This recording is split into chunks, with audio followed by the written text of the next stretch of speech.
están? Qué placer estar nuevamente en sus pantallas, una nueva cita, un nuevo tema. Esta semana queremos poner la atención en el continente. Si nos da el tiempo lo haremos en el mundo también, pero queremos partir con la atención en el continente. ¿Qué quiero decir? No vamos a hablar ni de las elecciones, ni si el continente gira a la derecha o a la izquierda, no lo haremos directamente, porque vamos a entrar por la puerta de los movimientos migratorios. ¿Cuánta gente se mueve? ¿De dónde a dónde? Esto sucede desde el inicio de la historia. ¿Qué somos en nuestra historia? ¿Qué somos sino movimientos migratorios? ¿Qué somos sino mestizajes? Hoy vamos a intentar tomar una fotografía a la región, al continente, si se puede explicar en el mundo. Se está moviendo mucho la gente, está siendo expulsada también por la pobreza, por la situación política, por la intolerancia, y no pueden llegar a otros lados también por la intolerancia. Esta es la primera idea que se me viene a la mente, pero hoy yo voy a completar esta idea junto a ustedes gracias a los insumos que nos traigan nuestros invitados. Como todas las semanas garantizamos una mesa plural en este diálogo. Voy a empezar con las presentaciones, comienzo a mi izquierda. Estamos de todos los colores hoy, de todas las formaciones, hiperplural. Quiero dar la bienvenida, primera vez en el programa, primera vez conmigo, segunda vez, pero primera vez conmigo. Pablo Andrés Rivero, usted forma parte del equipo regional de Oxfam. Usted en su formación es comunicador político, también anfibio en su formación, ¿no? Cuéntenos un poquito. Sí, bueno, muchas gracias por la invitación. Yo soy cientista política, comunicador político y trabajo en el equipo regional de Oxfam, cubriendo varios ámbitos desde investigación, análisis de policy y muy relacionado también con el tema de narrativas y trabajo en movilidad humana, como vamos a ir desarrollando este concepto más adelante. Por eso la recomendación de que usted esté acá, porque conoce de este tema. A mi derecha está Horst Greve.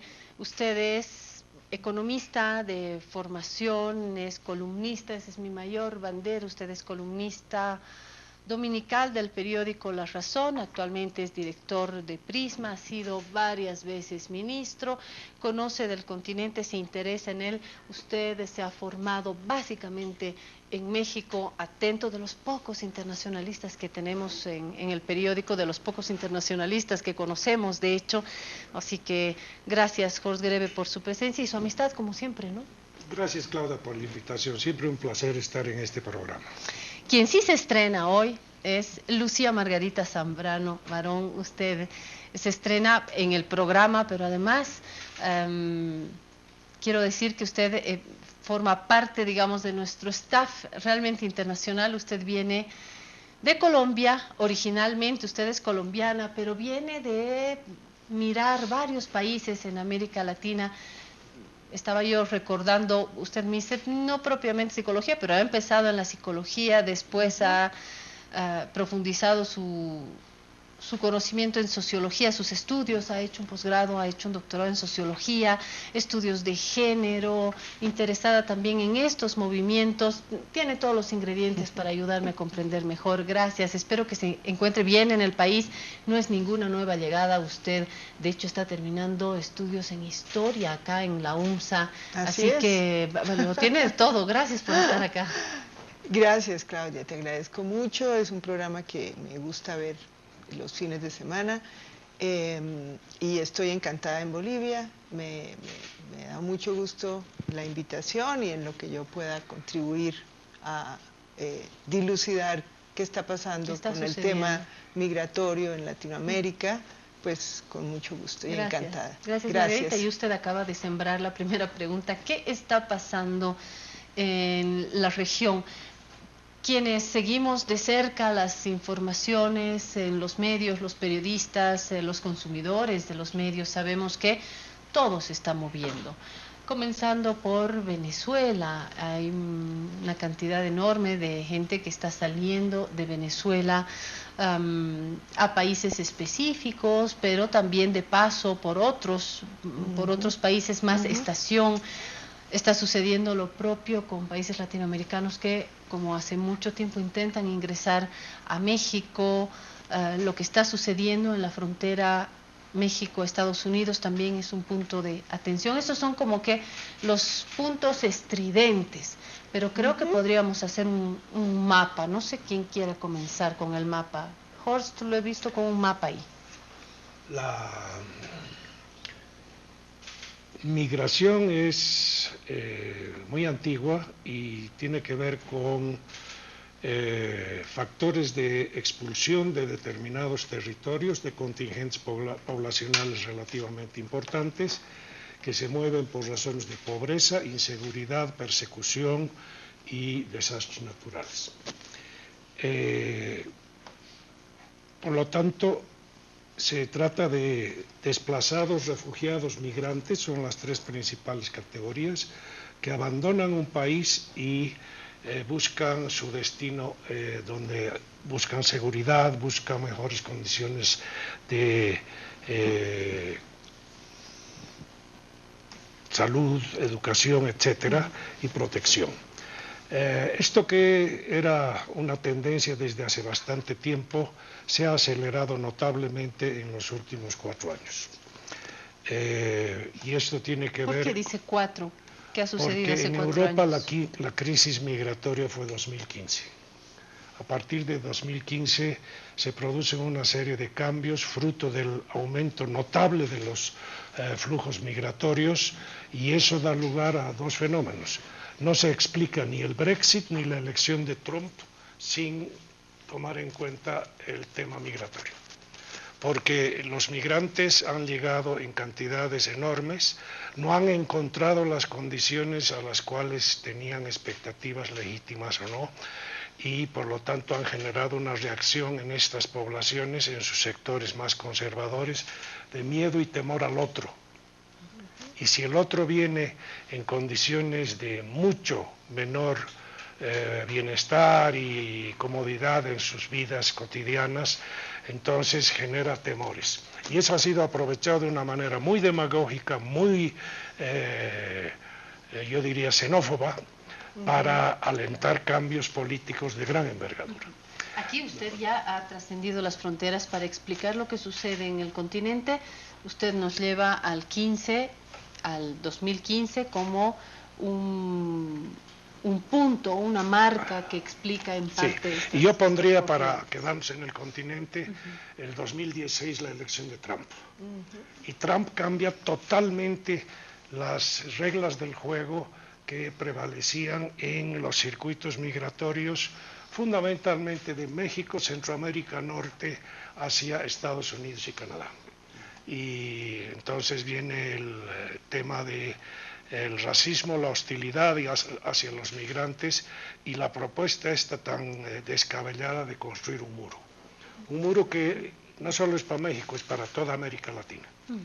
Entonces tenemos que tomar en cuenta eso, y yo diría que también a partir de 2015-2016 ha cambiado la situación en Venezuela y ha generado un flujo de migrantes hacia el exterior que se estima en más de 4 millones de personas que están fundamentalmente en Colombia, pero también en otros países, y en algún momento esto va a necesitar una solución integral, no solamente de Colombia y Venezuela, sino también de los otros países sudamericanos, los otros países receptores, y en lugar de la política de prevenir, reprimir, detener, etcétera, se tiene que adoptar un enfoque de seguridad humana, un enfoque de derechos de los migrantes, que no los han perdido por el hecho de abandonar sus lugares de origen en función de las condiciones que he señalado. Si me permiten, para intentar generar un poquito el debate, antes de comprender lo que está pasando entre los países del continente, me gustaría retomar las semillas, los puntos de inicio que plantea Horst Greve. Entre el 15 y el 16 habla de esta crisis migratoria, el 15, el 16 Trump en el gobierno de Estados Unidos. Pero a mí lo que se me ocurre decirle a Horst de entrada es, pero antes del 15 también, es decir, en Europa yo siento que ese temor al otro en Europa respecto de migraciones africana, respecto de los latinos, respecto de, vaya, en Alemania de los españoles en algún momento, en Francia respecto del sur, de los italianos. Si nos remontamos, creo que hay un primer origen que es ese miedo al otro, que es transversal a las crisis políticas, a las crisis económicas. Creo que esencialmente, si de alguna manera me explico yo hoy esto, es un miedo al otro, al que no es como yo, al diferente. Y digo miedo, detrás de la palabra miedo también está un desprecio por el otro, ¿no? Él no entra porque no habla mi lengua, porque no tiene mi religión, porque no tiene el color de mi piel, porque tiene más hijos, porque tal y tal y tal. Esto, digamos, como un paraguas del que yo no me puedo desprender para explicar esto. Y sobre Estados Unidos lo propio, es decir, sí, Trump, digamos que ya termina en la caricatura, ¿no? Con el muro y tal, pero antes de Trump tampoco es que en Estados Unidos abrían y nos recibían con los brazos abiertos a mexicanos, a bolivianos. Se me ocurre que esto data de antes, reconociendo que claramente con estos puntos se puede hacer más dura la cosa, ¿no? Déjame defendernos solamente con un elemento. Lo que ha cambiado a partir de mediados de la segunda década del siglo, a partir del 2014, 15, 16, es la dimensión. Es la cantidad de migrantes en los tres espacios, el Mediterráneo, Medio Oriente, la frontera de Centroamérica, México con Estados Unidos y el tema de Venezuela, Colombia. O sea, es la cantidad la que ha cambiado. Pero los flujos migratorios del pasado siempre han existido desde por lo menos el final de la Segunda Guerra Mundial. Sí, y antes también. Sí. Lo conocemos ahora. Yo quisiera hacer unas complementaciones a lo que decía Jorge, para entender un poco de qué estamos hablando cuando miramos la migración, ¿no? Es importante entender primero que la migración es un fenómeno de movilidad humana, y la movilidad humana es un fenómeno intrínsecamente asociado al ser humano mismo. O sea, claro, moverse es parte de nuestra condición. Historia. ¿Sí? Y no necesariamente o no únicamente sucede la movilidad humana por crisis, por factores, digamos, negativos. Sucede también por factores de búsqueda de oportunidades. La movilidad humana está asociada también a una dinámica de interacción con el entorno, con las posibilidades, y ha sido uno de los factores más interesantes, digamos, de la generación cultural y de la hibridación cultural en los últimos siglos, ¿no? Entonces, no hay que observarla siempre desde un punto de vista, digamos, desde el punto de vista crítico. Evidentemente, y eso es importante subrayar, pues Ors nos decía, es un fenómeno que no se había visto en el volumen, ¿no es cierto? Y eso es quizás lo que desequilibra las políticas públicas, la percepción. Eso por un lado. Pero por otro lado, yo creo que también es muy importante subrayar en esto de la comprensión de qué es la movilidad humana, comprender que no es un fenómeno, si nos aterrizamos en América Latina, no es un fenómeno nuevo, casi como que demagógicamente se ha querido también imponer este último periodo, ¿no? La migración sur-norte, es decir, Centroamérica, México a Estados Unidos, lleva décadas sucediendo, en condiciones no de volumen como las que tenemos ahora. Las caravanas han sido como los fenómenos comunicacionales más fuertes, pero en cantidad de gente. Hay más de 30 millones de latinos en Estados Unidos que han migrado del sur de Centroamérica, muchos de Sudamérica, pero sobre todo de México, a Estados Unidos en décadas, ¿no? Entonces, en un fenómeno más lento, pero no por ello menos intensivo en cantidad. Primer dato. Y el segundo dato, que también es importante, es de que América Latina ha recibido flujos migratorios fines del siglo XIX, principios del siglo XX, después de la Segunda Guerra Mundial. 1492 también llegaban en barcos. Bueno, y antes también. Eso también es movilidad. Son fenómenos de movilidad, pero son fenómenos que han hibridado también la cultura, la identidad, y no han provocado grandes shocks. Hay algunos datos que pueden servir para entender esto. En 1980, la población de Venezuela, del país de Venezuela, en 25% era extranjera. Sí, claro. 25% de la población de Venezuela de una u otra raíz, muchos colombianos, muchos portugueses, españoles, etc. vivían en Venezuela. Y no era una crisis, no se llamaba una crisis. El contexto era totalmente diferente, evidentemente. Pero estos matices nos deben llevar a concluir de que tenemos que mirar la migración como un fenómeno humano, como un fenómeno, como parte de nuestra identidad y de la hibridación cultural y del movimiento humano que hay, incluso dentro de la región. Margarita, ¿cómo recibe todo esto que se está diciendo? A ver. Estupendo, porque claro, también quería contribuir a ese aspecto de poder ver de qué manera podemos comprender mejor el tema migratorio. Y desde luego que generalmente lo que sale más es el impacto negativo.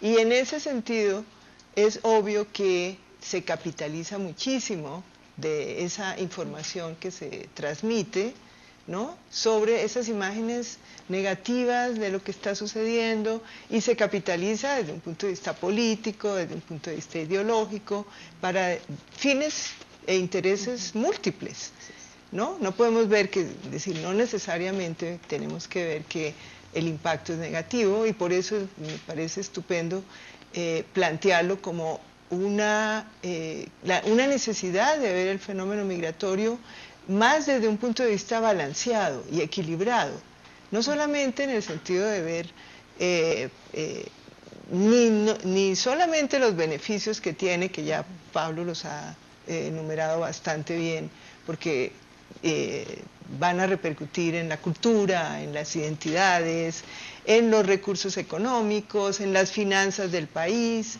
en mejorar los sistemas de protección social incluso, como también verlo desde el punto de vista negativo, ¿no?, de el impacto, porque va a alimentar, digamos, los odios que se tienen, los temores, que bien los ha dicho Horst. Y por eso yo pensaría que hay que ver varias y múltiples variables que son las que de repente nos pueden ayudar a comprender mejor qué puede estar pasando en el tiempo, porque es importante ver el fenómeno de la migración, tal y como dice Pablo, como un proceso de movilidad humana, pero que tiene diferentes interconexiones con puntos específicos como coyunturas, que es por ejemplo las que ha señalado Horst. Las coyunturas son fundamentales para entender cómo va, digamos, por qué en Colombia se migraba en un periodo X hacia Venezuela y por qué ahora está pasando lo contrario. Pero tenemos que verlo como coyunturas, así como podemos ver el fenómeno de la migración que sucede incluso de españoles hacia Latinoamérica recientemente, ¿no? O sea, es decir, creo que y post-crisis financiera, ¿no? Exactamente, también. El tema económico es fundamental, pero también las políticas internas de los países, ¿no? Entonces, ese matiz es clave para poder ver la migración más desde un punto de vista multidimensional y también analizar las coyunturas en el tiempo. Creo que es fundamental. Ya después entraremos a ver fundamentalmente actores, quiénes migran, por qué migran y hacia dónde migran, ¿no? Que es otro de los aspectos de los flujos para entender el fenómeno. Me queda claro que la palabra migración no es per se, es decir, esta movilidad humana, ¿sí?, para ser más precisos, ha estado siempre y no responde únicamente a estos elementos, a estas expulsiones por crisis, por pobreza, por violencia, etcétera. Estamos claros, pero lo que sí señalaba Horst desde el inicio es que es la cantidad y lo que está provocando otras crisis, ¿no? Así es. Y yo quisiera puntualizar eso. Hace 2 años que se ha tratado de hacer un pacto mundial de las migraciones seguras. Claro. Y lo han firmado 156 países. ¿Este pacto es en qué marco? En el marco de las Naciones Unidas. Y no lo han firmado Inglaterra, Estados Unidos, varios países de Europa del Este, no lo han firmado Chile, Brasil. Y está por retirarse Brasil. Y todos los gobiernos de derecha están dudando de atenerse a este pacto. O sea que el hecho de que se haya convocado para un pacto mundial hace 2 años quiere decir que el problema ha trascendido de lo que era en el pasado como uno de los problemas más graves que enfrenta hoy en día la humanidad en su capacidad de convivencia. Nos habla un poquito más del pacto. El cambio climático y las migraciones son las dos materias sobre las cuales hay más preocupación, porque están ocurriendo en magnitudes insólitas frente al pasado, y lo que vemos es que no hay políticas, no hay institución a cargo de su administración, no hay acuerdo entre los países receptores, los países emisores, etcétera, etcétera, y los países de tránsito. Es como con la contaminación, Horst. Llega un momento en el que hay que firmar a los chinos, a los que más contaminan, obviamente. Exactamente. Y los que más contaminan son los que no firman, los chinos, los norteamericanos. Es como con el medio ambiente. ¿Por qué se ha pasado a esta necesidad de tener un pacto? ¿Nos puede dar un poquito más? Precisamente por la crisis que ocurrió en 2015 en la frontera alemana, la decisión de Merkel de abrir las fronteras y de generar un desorden y una desorganización a la hora de repartir los flujos migrantes al resto de países europeos. Entonces eso ha generado la conciencia de que no se tienen reglas comunes, no se tienen condiciones para hacer políticas efectivas, y la gente está siendo maltratada, vejada, en condiciones de mucha inseguridad, porque las respuestas son parciales. Hay un montón de muertos en las barcazas que vienen desde el Medio Oriente hacia Grecia e Italia, países que se han portado muy bien, sobre todo Grecia con su dimensión, es el que más contribuciones ha hecho en esto. Entonces ahí se ha dado cuenta que no tenemos reglas del juego para manejar eso. Y voy a ser mal pensada, cuando Horst me dice que esto se desata ahí, yo voy a volver a insistir sobre la idea de que no es solamente eso, pero que llama la atención que cuando ya empieza a incomodar al espacio europeo, cuando toca en Europa, de pronto comienza a universalizarse un debate que ya estaba universal hace tiempo, es decir, las migraciones fruto de las guerras. Ya no hablo de Bruselas, ya no hablo de Berlín, vayamos a África, Siria, es decir, esas expulsiones de pronto no han generado ese debate, ¿no? No, déjame aclarar. Después de la Segunda Guerra Mundial se crean dos organismos para tratar este tema: la Organización Internacional de Migraciones, la OIM, y la ACNUR, que es la Organización de Naciones Unidas para los Refugiados. Inmediatamente después de la Segunda Guerra Mundial, que dio lugar a mucho movimiento de gente, a desplazamientos, etc. Entonces, hasta ahí parecía que con estos organismos bastaba, pero hemos visto en los últimos años que han desbordado los movimientos migratorios la capacidad de administrar las reglas establecidas por ACNUR y por OIM, y las buenas voluntades con las cuales operaban algunos países que sí necesitan la migración, porque están en un proceso de envejecimiento y requieren recibir población, pero quieren graduados universitarios. Claro, pero los canadienses también, que tengan títulos, que sean jóvenes, que cuiden de las personas de la tercera edad. Me voy a la pausa y luego volvemos con Pablo. No se preocupe, vamos a dedicar todo el bloque a este tema, porque son muchas las migraciones, son muchas las regiones, tengo 3 voces, nos quedamos con este tema, usted nos aguarda unos instantes. ¿Sí has visto esto?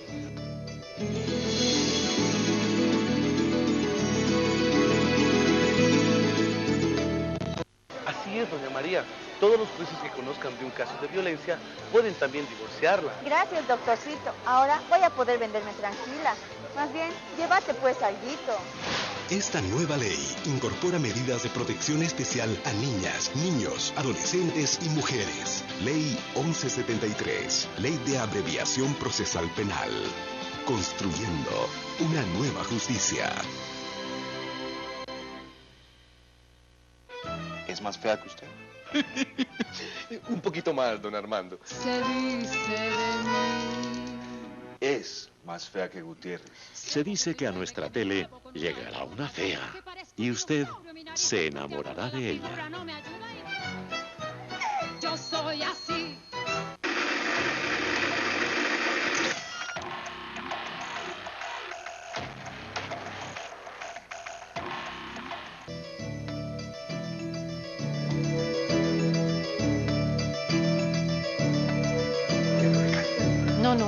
tenemos 15 minutos y tenemos otro bloque más, así que el tiempo de terminar de dar una vuelta entera a estas migraciones. Si usted acaba de unirse al programa, Piedra, Papel y Tinta aborda las migraciones en el mundo, pero de manera muy particular en el continente. ¿Qué está sucediendo en nuestro continente? ¿Cómo se está moviendo la gente? Y empujados, ¿por qué? Hemos hecho una primera ronda, hemos tenido un primer mapeo de lo que está sucediendo.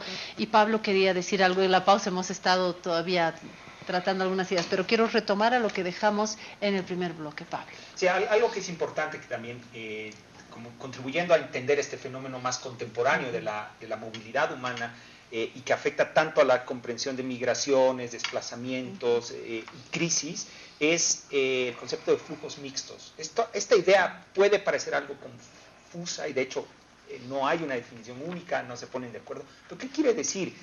Quiere decir que no están tan definidas las causas por las que la gente escapa o sale de un lugar. Voy a poner un ejemplo. El país que más refugiados tiene en el planeta Tierra es Turquía, ¿sí? Con más de 4 millones de personas refugiadas, ¿no? De conflictos en los cuales llamamos conflictos convencionales porque hay un área de conflicto, hay una guerra, expulsan, y estas dinámicas van moviendo gente de un lugar a otro en una situación muy concreta. Lo que tenemos con los flujos mixtos son condiciones más no convencionales y que se están volviendo cada vez más frecuentes. ¿Qué quiere decir esto? Por ejemplo, en Venezuela tenemos una crisis política, social, económica que está afectando a la región entera y donde hay gente que sale en condiciones de refugiados, ¿sí? En condiciones de asiladas en algunos casos. Un ratito, ¿podemos definir refugio, asilo, sí, hacer la diferencia, porfa, para...? Sí, claro. Refugio es una persona que siente, la persona refugiada es una persona que siente que su vida está en peligro, que las condiciones para vivir en un determinado lugar no son ni de cerca las óptimas y decide salir como de ese refugiado. lugar. Como Esto refugiado. puede tener, digamos, un origen tanto individual como político, digamos. Yo como exministro pido un refugio. Eso es ese un es el asilo. Una persona que siente que sus derechos políticos y civiles están directamente perseguidos. Y ese sí es individual. Bueno, puede haber colectivos, de hecho, puede haber muchos asilados. Un gabinete completo. Pero específico dentro de todo. Claro, pero sigue es un siendo tratamiento específico, totalmente diferente que tiene reglas especiales. Correcto. Y otra es, por eso se habla de flujos mixtos, cuando hay un flujo de gente que por distintas condiciones decide migrar.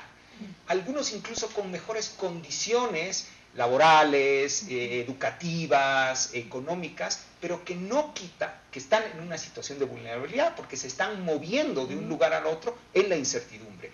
Toda esa mezcla del fenómeno es lo que se llama el flujo mixto. Y eso es lo difícil y lo desafiante de la política pública contemporánea, porque los estados no están preparados para responder. Distinguir. ¿Y qué dice, por ejemplo, las convenciones internacionales? Dicen, ante la situación de una mayoría, en este caso, digamos, una mayoría de refugiados, todas las políticas deberían aplicarse por el principio de mayoría a refugiados. Pero eso es la teoría. Cuando hay 2, 3 millones de personas moviéndose en esas condiciones, es muy difícil para los estados responder frente a esa política, ¿no?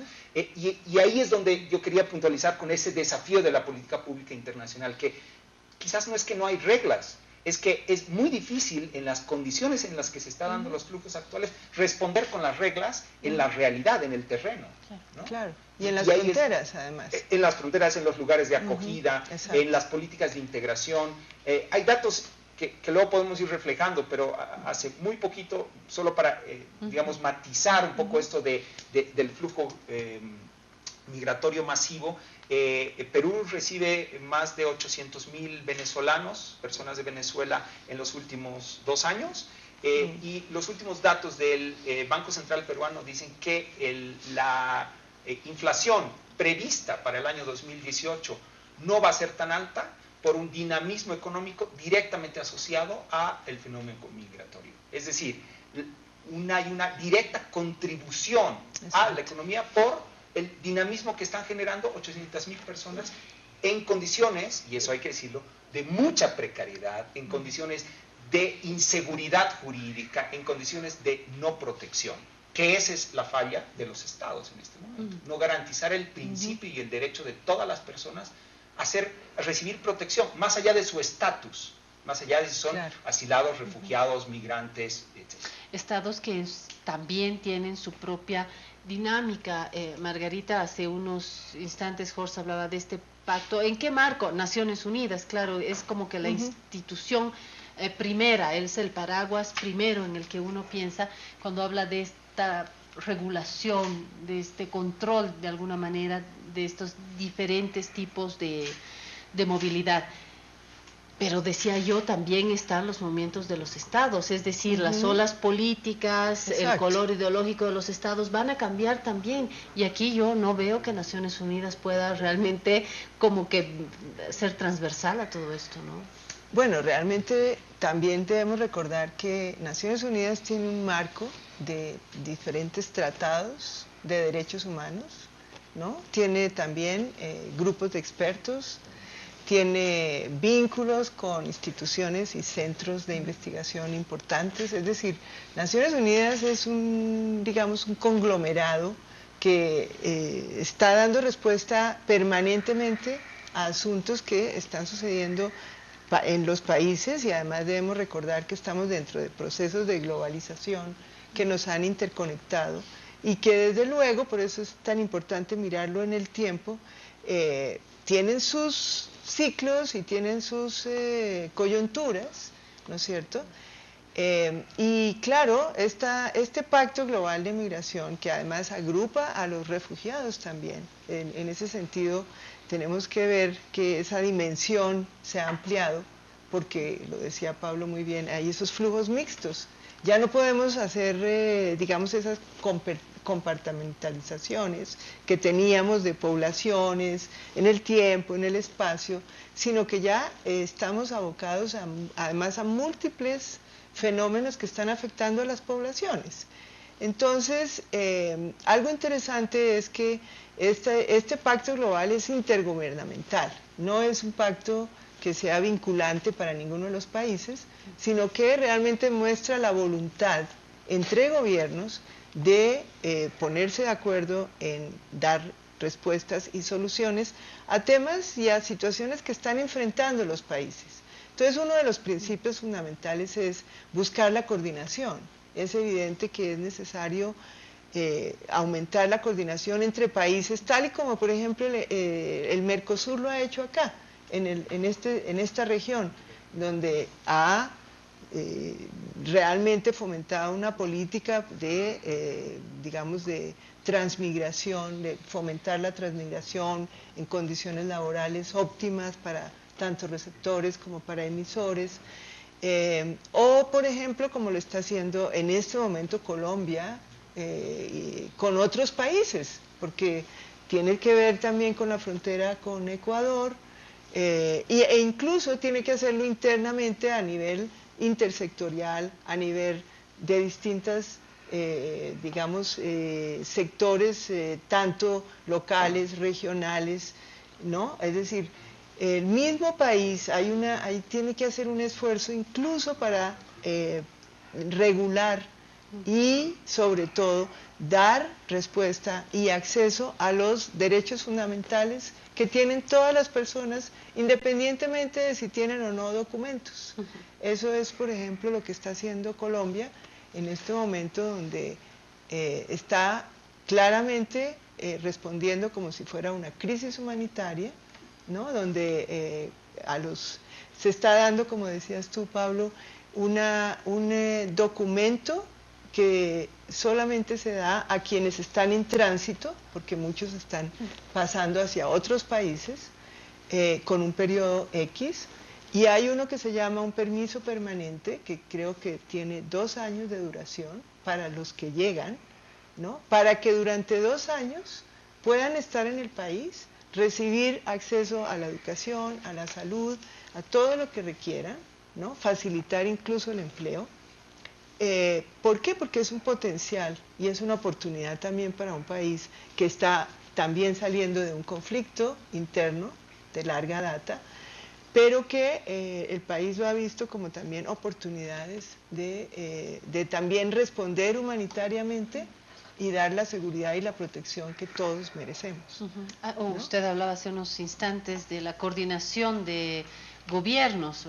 Me parece mejor gobierno porque los gobiernos van cambiando y su piel también va cambiando, de color, de dureza, de tal, y ahí hay que hablar de voluntad política. Y aquí entran las trampas, ¿no? Trampas, Trump. Usted hablaba en la pausa de la trampa, de recorrer la frontera, porque México... A ver, cuéntame.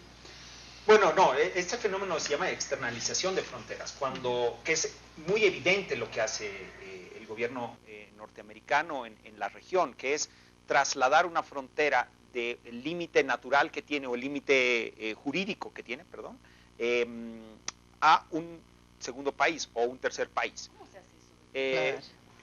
Bueno, con presión política, con ejercicio de poder tácito, con algunas veces con incentivos. La Unión Europea también lo ha hecho en África, se ha hecho también en Asia, en otras circunstancias. Es una medida política no necesariamente legítima y no necesariamente, diría que en la menor proporción incluso de respeto a derechos humanos, a garantía de derechos, pero es una política efectiva sobre todo en repercusión interna. ¿Qué quiere decir?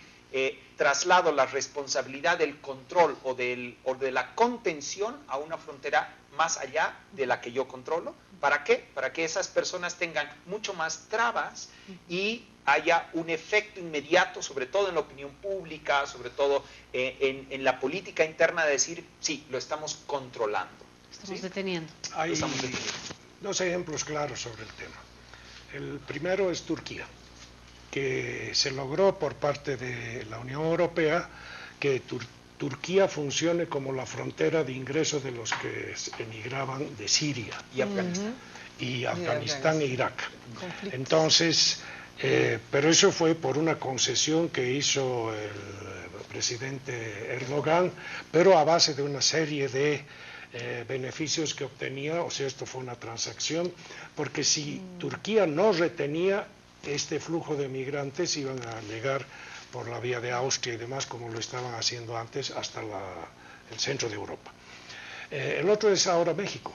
Exacto. México se ha comprometido a detener en la frontera con Guatemala a los migrantes que estaban tratando de llegar a los Estados Unidos. Y en ese sentido quisiera poner una matización sobre el flujo mixto. La gente migra por razones de persecución, porque su vida está en peligro, por razones de protegerse en términos ya esenciales. Pero normalmente las migraciones del pasado eran por razones económicas. Y esto traía consigo que el interés que tenían los que migraban era en el salario. Una parte de ese salario se transformaba en remesas, y las remesas han alcanzado una magnitud impresionante en el mundo. Han llegado a ser a la hora de medir el país 800.000 millones de dólares las remesas del año pasado, que significan para Honduras el 20% de su PIB, para El Salvador 17% y para Guatemala 10%. Entonces, aquí había una motivación económica que no es la misma que está operando en este momento entre Colombia y Venezuela. La gente no está saliendo de Venezuela para recibir mejores salarios, está tratando de salvar su vida, porque no tiene alimentos, porque no tiene salud, porque no tiene medicamentos, etcétera, etcétera. Entonces yo creo que es un fenómeno tan complejo que primero no se puede resolver por parte de un solo país aislado. Colombia, muy meritorio en lo que está recibiendo hasta ahora, pero ya ha mandado señales de auxilio. Sí, claro. Ya dice, necesito la solidaridad de los demás porque yo solito no puedo con esto. Eso es parte, ¿no? de... Y aquí viene la crítica. ¿Por qué América Latina o América del Sur no genera una política al respecto que comparta principios, comparta valores, opere sobre la base de seguridad humana y no de seguridad nacional o seguridad del Estado, para dar atención a esto? Esa yo me la sé. Porque no estamos articulados, Jorge, porque no hay los elementos de articulación regional, mucha sigla, pocas nueces, hemos dicho varias veces, esta no ha funcionado, esta tampoco, son muchos organismos que están truncos ahí y están coloreados por la derecha, por la izquierda, por... ¿verdad? Muchos intereses. Creo que tiene que ver eso también. Por supuesto. Pero antes no era así. Hay un elemento además que debemos considerar, que seguramente es de preocupación, incluso hasta intuitiva de la gente, pero tiene una explicación.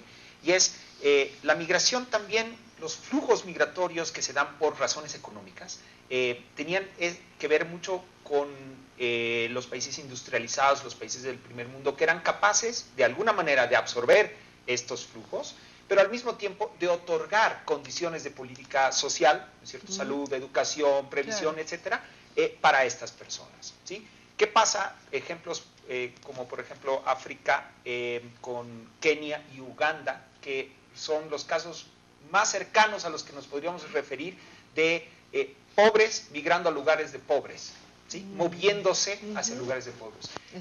Tomo este ejemplo porque se han hecho políticas muy interesantes entre Ghana y Kenia para poder recibir gente de Eritrea, de Sudán, incluso de Somalia, que escapaba de conflictos terribles y que eran gente pobre sobre gente pobre. Es decir, cuando Margarita nos comenta hay población venezolana recibiendo atención en salud, educación, pero también en condiciones precarias, porque Colombia no tiene desplegado todo un sistema de seguridad social como lo podría tener Suiza o Suecia, ¿no? De ninguna manera. Y ahí es donde instalamos una parte de los conflictos internos en los países donde hay un legítimo reclamo de decir, población que se siente afectada, decir, yo no tengo servicios de salud de calidad, mis hijos no tienen servicios de educación de calidad, ¿por qué los migrantes deben recibirlos? Y ahí generamos un falso conflicto, porque el conflicto no está entre estas personas que se encuentran en la precariedad, está en la falta de políticas públicas que respondan a problemas heredados y resueltos de salud, de educación, de protección, de garantía de derechos, que solo se ven visibilizados con el fenómeno, pero que ya existían en La Guajira, en los Santanderes, los lugares más retrasados en términos de políticas públicas de Colombia, hoy se exponen y se evidencian, pero siempre han estado ahí, por poner un ejemplo, ¿no?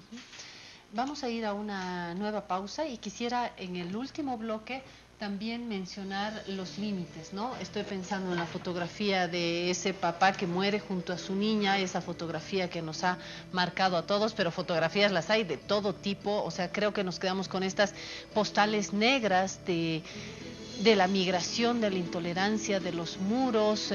Vamos a ir con estas imágenes y hablar de los derechos humanos, porque ya no es solamente explicar las migraciones, es en qué punto ya se violan los derechos humanos en distintas fronteras, pero vamos a hablar de los casos más paradigmáticos. Enseguida volvemos.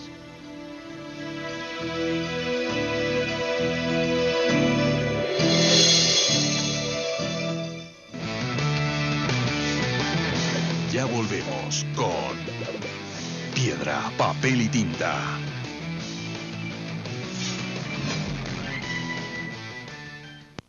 El programa de apoyo al empleo se está haciendo cargo del sueldo de mis empleados los primeros 3 meses.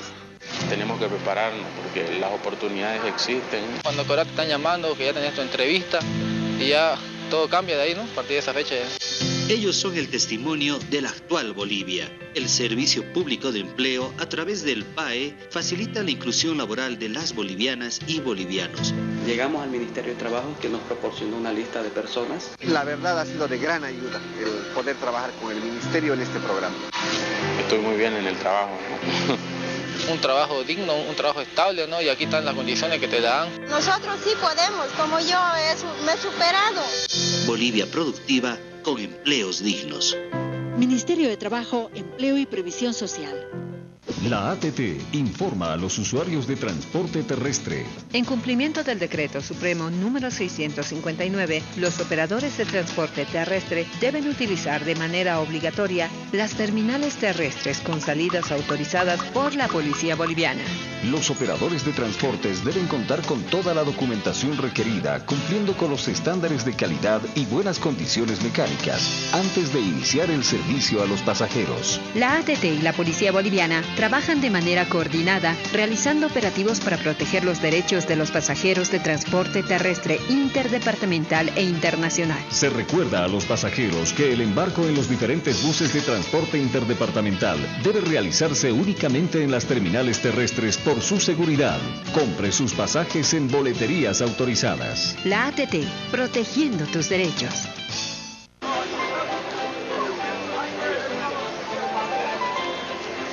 Doña María, ¿cómo está? Buenas tardes. Buenas, doctor. Bien preocupada le cuento que mi marido me está amenazando por mensajes en el celular. Dice que va a regresar a la casa y que ahí lo voy a conocer. Tengo miedo por mis guaguas.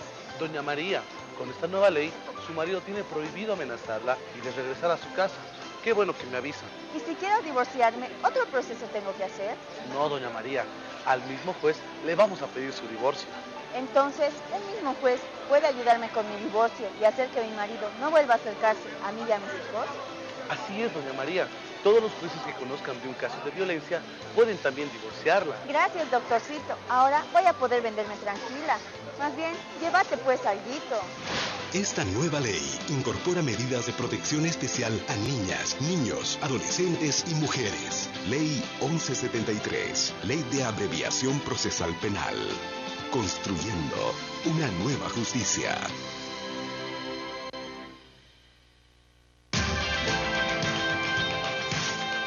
A continuación, Pelea Internacional. Vea, él es Juan Carlos, vive en la cuadra de arriba, es que la quería conocer. Se dice de mí. Yo no salgo con ese monstruo, ni loco. Se dice que a nuestra tele llegará una fea y usted se enamorará de ella. Pero no me meter en esa emboscada, ¿no? Ni al peor de mis enemigos, hermano, ¿sí o no? Yo soy así. Continuamos con Piedra, Papel y Tinta.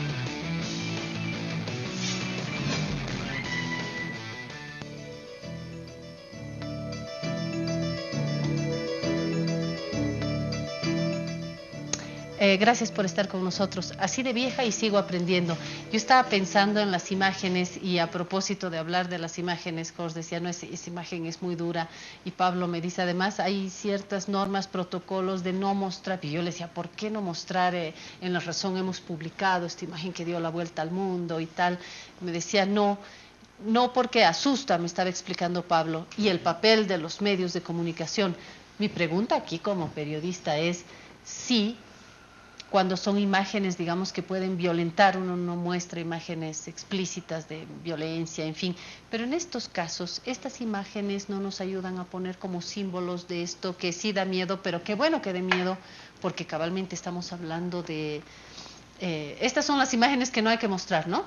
Estas, por ejemplo, mejor no. Sí, a ver, ¿qué es lo que sucede? Evidentemente, cuando vemos imágenes que nos golpean, como este padre y esta niña salvadoreña que mueren ahogados en el río, en la frontera mexicano-norteamericana, por cruzar, y encontramos toda una historia de vida, una historia de tragedia, una historia de aspiración. Evidentemente, es una responsabilidad de los medios reflejar esto, porque es parte de la realidad. ¿Sí? Nuestra recomendación es trabajar las imágenes de manera responsable. ¿En qué sentido? Cuando vemos aglomeraciones, cuando vemos escenarios de caos, cuando vemos circunstancias anómalas, el efecto visual y el efecto emocional que tienen estas imágenes es de que esto está fuera de control, de que hay miles de personas cruzando, y muchas veces la perspectiva de la cámara, la situación de caos nos impide ver. Pueden ser unas decenas de personas en un conflicto específico, pero que no representa toda la magnitud de del fenómeno. Entonces, yo creo que hay que diferenciar. De ninguna manera se trata de censurar o de no mostrar, o de no mostrarlas, ¿no? Pero sí darle un adecuado contexto, un trabajo noticioso adecuado y un acompañamiento real. Me queda claro que se puede manipular, como decía, para evitar. Se puede manipular no solamente en el tratamiento de esto político, mediático, pero al mismo tiempo siento que hay que mostrar sin esta manipulación, pero si es una cosa masiva, descontrolada y tal, creo que los medios también lo tienen que mostrar, o sea, sin que sea la moneda de cambio, digamos, como esta imagen, ¿no? O sea, encontrar el equilibrio más que un sí rotundo o un no rotundo. La función de información de los medios, que es esencial, debe ser matizada y completada con un código de conducta en materia de valores, en materia de principios, en materia de responsabilidad sobre el mensaje que se está queriendo transmitir. Y eso probablemente limita la posibilidad de que se muestren las fotografías que pueden ser incluso a veces compuestas, a veces pertenecen a la realidad y por lo tanto generan reacciones indeseadas, inesperadas.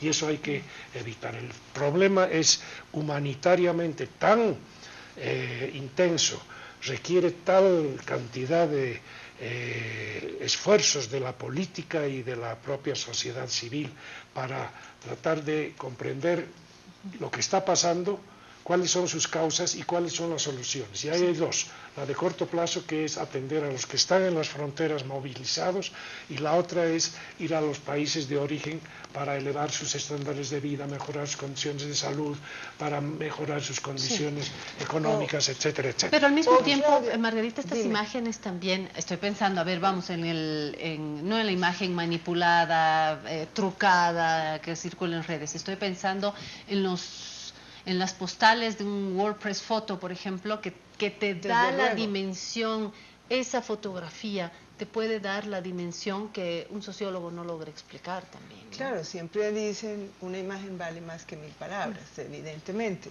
Pero yo creo que vuelvo al discurso con el que comencé, y es el balance, ¿no?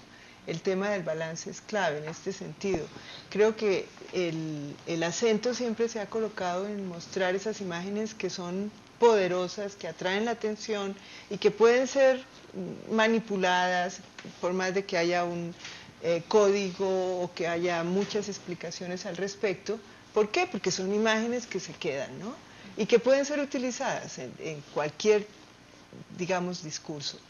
Entonces, es muy importante también mostrar las imágenes positivas, mostrar también, no sé, estadísticas de contribuciones hechas por las mujeres en las remesas durante los últimos 10 años en tal país, por ejemplo, ¿no? Sí. Porque además debemos recordar que las migraciones también son oportunidades de parte y parte, ¿no? Como bien lo ha señalado Pablo. Entonces creo que digamos, el rango de información tiene que ser mucho más amplio y más balanceado. A eso me refiero, ¿no? Y que en estas informaciones también, decía yo y he prometido en este último bloque hablar también del respeto, pero estoy en lo básico, en los principios básicos, del respeto de los derechos de las personas. A la seguridad, a la protección. En algún momento, Pablo, usted habló de esto, ¿no? Sí, bueno, tenemos poco tiempo y yo quiero subrayar dos puntos muy importantes para entender también esta vulneración de derechos. El fenómeno migratorio en condiciones de crisis, en condiciones de vulnerabilidad, de riesgo, fundamentalmente, y esto hay que entender, está afectando en las crisis regionales mucho más a las mujeres y las niñas. Y esto a veces suena a un mensaje como preetiquetado y no es así. ¿Qué es lo que sucede? En origen, el principal problema en origen que tenemos en América Latina, factores como Haití, crisis como la venezolana y otras, las principales personas víctimas que están afectadas por esto son los sistemas de salud, la ausencia de medicinas, toda la economía del cuidado, que está en los hombros de las mujeres. Asimismo, las mujeres son las que migran y están siendo sujetos de, en Venezuela y en las fronteras colombo-venezolanas, ecuatoriano-colombianas, peruano-colombianas, etcétera, de vulneración de derechos con tráfico de personas, trata de personas, extorsión, claro. Y en los lugares de acogida con políticas migratorias inexistentes en términos diferenciados. Entonces, yo creo que hay que evaluar, y eso es una de las recomendaciones y de las exigencias que se le debe hacer a los estados, son respuestas diferenciadas por vulnerabilidad. A esto tenemos que añadir otras personas, otros grupos poblacionales altamente vulnerables. Por ejemplo, las personas LGTBI tienen una alta discriminación a lo largo de, por su condición y por su orientación sexual a lo largo de una situación de crisis y sufren múltiples violaciones a derechos humanos. Claro. ¿Sí? Y por supuesto las y los niños, que son el eslabón más débil y más vulnerable en todo fenómeno migratorio de crisis. Proteger. ¿Sí? Y por eso, de nuevo, el principio, garantizar el principio de protección universal es clave, y exigibilidad a todos los estados. Pero yo creo que aquí también hay un elemento que no ha salido de manera explícita y debemos subrayar, que es la politización de la ayuda. Hablábamos de la ayuda humanitaria, de la necesidad declaratoria humanitaria en un XY país, pero un factor, y está directamente asociado a esta reproducción en los medios, es la politización de la ayuda. Nosotros, como una organización internacional, pero junto a muchas otras organizaciones, hemos venido denunciando esto de la ayuda humanitaria no puede ser una moneda de cambio, no puede ser te doy esto y me das ayuda humanitaria. Eso es una violación a principios universales. La ayuda humanitaria no puede tener una intervención política, ¿sí? Porque se da en condiciones de crisis. No se da por condiciones regulares, ¿sí? Y por lo tanto hay una exigencia y hay una necesidad de los gobiernos de asegurar una ayuda humanitaria en toda la región, y la región tiene condiciones para hacerlo. Se acabó mi tiempo. Si hay alguna cosa hiper urgente, ahora o nunca, en un segundo, o la promesa de volver. De acuerdo con Pablo. De acuerdo con Pablo. Clave lo que acabas de señalar, especialmente mirar la interseccionalidad de discriminaciones que sufren las personas que están migrando, y especialmente en ese tipo de condiciones. Así que las políticas públicas tienen que darse cuenta de esas respuestas diferenciales, ¿no es cierto? ¿Cuáles son las personas con mayor, digamos, vulnerabilidad, en condiciones de vulnerabilidad mayor? Niñas, evidentemente, y obviamente otras, ¿no? Raza, orientación sexual y género, que definitivamente es una de las variables que más afectada puede ser en situaciones de Gracias, Margarita migración. Zambrano. Gracias, Jorge Greve. Gracias, Pablo Rivero, por estar acá en el programa. Como dice el Chapulín, lo sospeché desde un principio, yo sabía que iba a completar mi comprensión de este fenómeno, espero que usted también, espero que podamos tener la oportunidad de volver a este asunto que está cambiando el mundo y mirar también las otras fichas, las políticas, las económicas que nos están dibujando otros escenarios. Esa es la promesa en los siguientes programas. Que tenga una linda semana, cómprese La Razón, el Extra, visite nuestra página web y continúe con la programación de Cadena A.